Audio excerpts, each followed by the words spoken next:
Hey, I'm going to be sharing another sketch here, and just to let you know what I've been using. I'm using a XP tablet as well as the Sketchbook Pro, which is the free version, and I actually really like this program. I'm still learning. One thing I really discovered that's pretty exciting is I can take some of my sketches and I can make a layer. This is a sketch that I had in one of my sketchbooks, and I can actually add it as a layer into the Sketchbook program so that I can ink it. This way I can kind of play around with the program and figure out how to do the inking as well as the coloring. So here I'm just going to start inking in on a different layer on top of my sketch,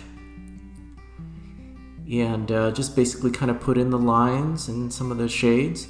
I'm trying to get my lines a bit smoother by just using more broader and smoother strokes. I'm practicing that right now. My strokes still aren't that great, but I'm getting better at it.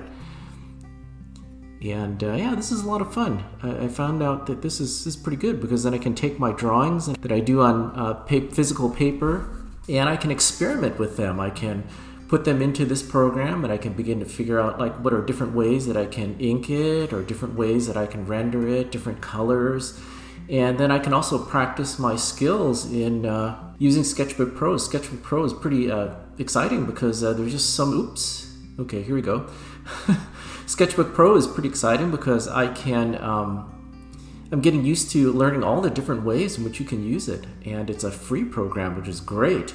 And so right now I'm just learning how to do the layers and how to use the different different pens. And here, if I rotate it around, this way I can get the lines a little bit smoother, because I'm trying to get my lines smoother. Still problems, but yeah, trying to get a little bit smoother lines. That line didn't look too well. And yeah, as I rotate the drawing, then I can get the right angle so that I can move my, more natural movement from my pen. And so basically I'm using just the regular ink pen and coloring in the shading now, adding a little, punching out the contrast, putting in some of the shadows, and just darkening everything, getting some thicker lines, so that there's just some entry. And it's just good to zoom in and out. You get a feel for how the picture looks, get some perspective, so you don't get kind of too focused in on the details.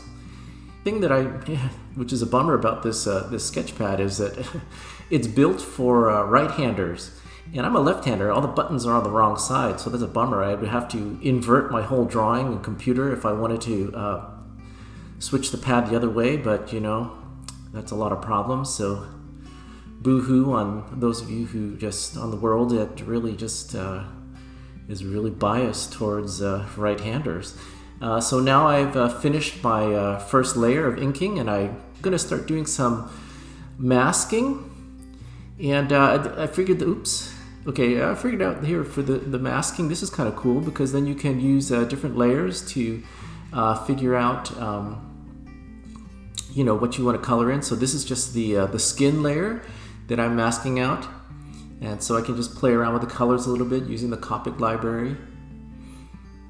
And yeah, we'll do that. I'll do for now. So now I'm outlining for the clothing, which is going to be green.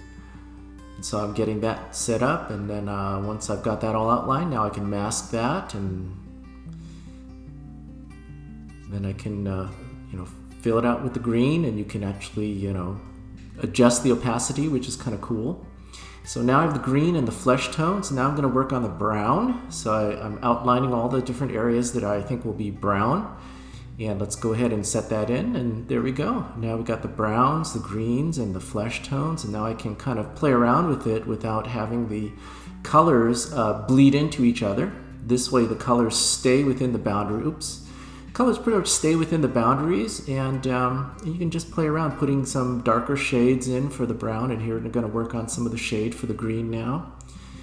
And I'm not using the Copic library. I'm just kind of doing it by eye, just getting it darker. And I'll blend it a little bit later, but I just want to get the colors in right now. So we've got the darker colors, and yeah, now working on the back and the brown, and getting that. Getting the shades in there and the different values. And let's see now. Okay, now I kind of want to make the skin a little more pink because this is not supposed to be very realistic. So I guess an elven girl would be more pink skinned. And now we're going to do the hair a little bit and go for a Zelda kind of look, if you want to say. And this is, this is where I've finished kind of blending use a little bit of blending and then put some background into it. And just kind of color in the background, and we're almost done. Blend a little bit there, and there we go. And the cool thing about this is I can save the layer, the pen and ink layer, and I can color it all different colors and just try and experiment different ways. So this is kind of my first try at using a lot of the different features in Sketchbook Pro. I'm looking forward to honing my skills in this. Hopefully I'll be able to put up some more later on. So thank you for watching. We'll see you later. Bye.